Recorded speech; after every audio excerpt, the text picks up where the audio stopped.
আমাদের দেশের একটা ভালো দিক হচ্ছে পৃথিবীর কোনো দেশে, সেটা হইতে পারে ফিলিস্তিনে অথবা মায়ানমারে অথবা ভারতে, যখন কোনো মুসলমান নির্যাতিত হয় তখন আমাদের দেশের মানুষ সেটা নিয়ে ব্যথিত হয়, সেটা নিয়ে হচ্ছে রাস্তায় নামে প্রতিবাদ করে। মানে মূল কথা হচ্ছে এটা মাইনে নেওয়ার নেই না আমরা আর কি।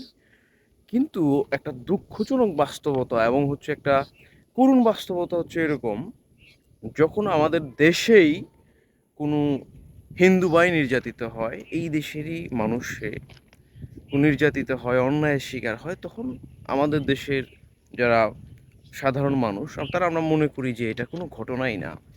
মানে আমরা চেপে যাওয়ার চেষ্টা করি। আমি একজন মুসলমান, তো আমি এটা মানে মানে নিজ থেকে মানে বিষয়টা রিয়েলাইজ করলাম আমরা যখন দেখলাম যে আহ, কয়েকদিন আগে রংপুরের গঙ্গাছড়া এলাকায় হচ্ছে একটা হিন্দু পল্লীতে হামলা করা হয়েছে। তো হামলা করার কারণ কি, যে হচ্ছে ওই হিন্দু পল্লীর একটা ছেলে আহ, আমাদের ধর্মকে কটূক্তি করে ফেসবুকে কিছু একটা লিখছে। তো সেই কটূক্তি করে লেখার কারণে, যদিও এটা প্রমাণিত হয় নাই বা মানে হচ্ছে তদন্তদিন, যেহেতু সেই ছেলে অস্বীকার করছে, তো ওই ফেসবুকে কটূক্তি করে লেখার কারণে সম্পূর্ণ হিন্দু পল্লীতে দুই ধাপে হামলা হয়েছে। প্রথম হামলা হয়েছে সাথে সাথেই রাতের বেলা, পরের দিন আবার সকালবেলা হামলা হয়েছে আরেক জেলার লোক দিয়ে।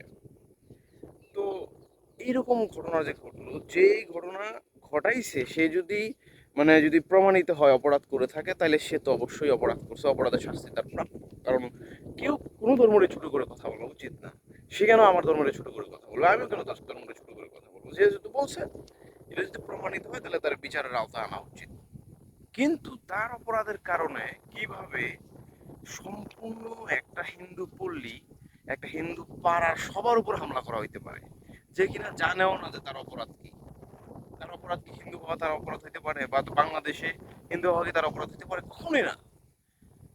কেউ অপরাধ করলে তার অপরাধের জন্য সে শাস্তি পাবে, কিন্তু তার অপরাধের দায় হিসেবে কেউ সনাতন বলে বা ওই পাড়ার বলে বা বাংলাদেশি বলে হামলা হলে এটা কখনোই গ্রহণযোগ্য না।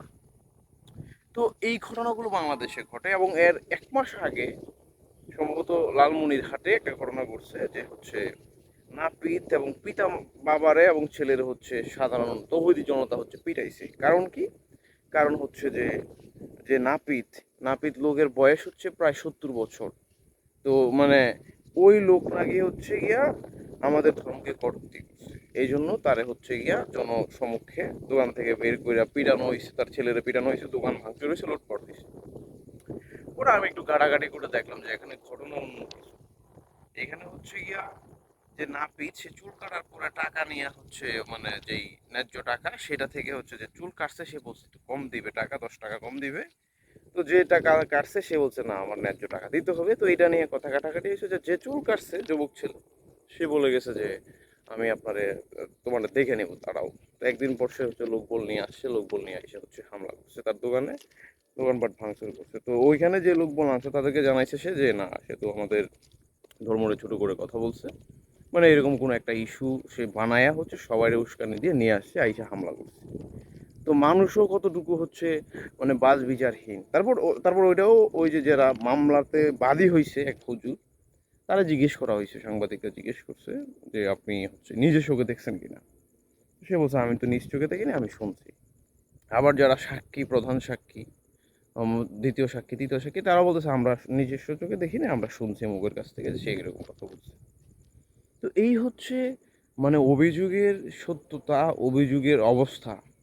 তো অভিযোগের অবস্থা যদি এরকম হয়, একজন মানুষকে এইভাবে মারা যায়, সে অপরাধ করছে, তার অপরাধের শাস্তি স্বরূপ তারে মামলা করেন আপনারা, বা হচ্ছে সিস্টেমেটিক যে রাষ্ট্রীয় আইন আছে, আইন অনুযায়ী বিচার করেন। এগুলো তো মানে এক ধরনের অতিমাত্রায় অগ্রামী। আর আমি 100% শিওর যারা এগুলো করে, আমি মুসলিম, আমি জানি যে ইসলাম প্রকৃত অর্থে কী। তো আমার ইসলাম কখনোই শেখায় না যে হচ্ছে ধর্ম নিয়ে বাড়াবাড়ি করো। আমাদের ধর্মে স্পষ্টভাবে বলা আছে ধর্ম নিয়ে বাড়াবাড়ি করা যাবে না। কেউ যদি অপরাধ করেও থাকে, কেউ যদি এরকম কাজ করেও থাকে, তারে হচ্ছে তার হচ্ছে মানে নিয়ম অনুযায়ী শাস্তি দাও, শাস্তি হইতে পারে। রাষ্ট্রীয় আইন আছে, সামাজিক আইন আছে, ধর্মীয় আইন আছে। তো যারা এগুলা করে, এরা 100% শিওর ইসলাম বুঝেও না, এরা প্রকৃত অর্থে মুসলিমও না, এরা হচ্ছে সুযোগ সন্ধানী। এরা হচ্ছে কোনোভাবে কাউকে আঘাত করে আর টাচ করে নিজের মানে স্বার্থ হাসিল করার জন্যই এগুলো মূলত করে থাকে।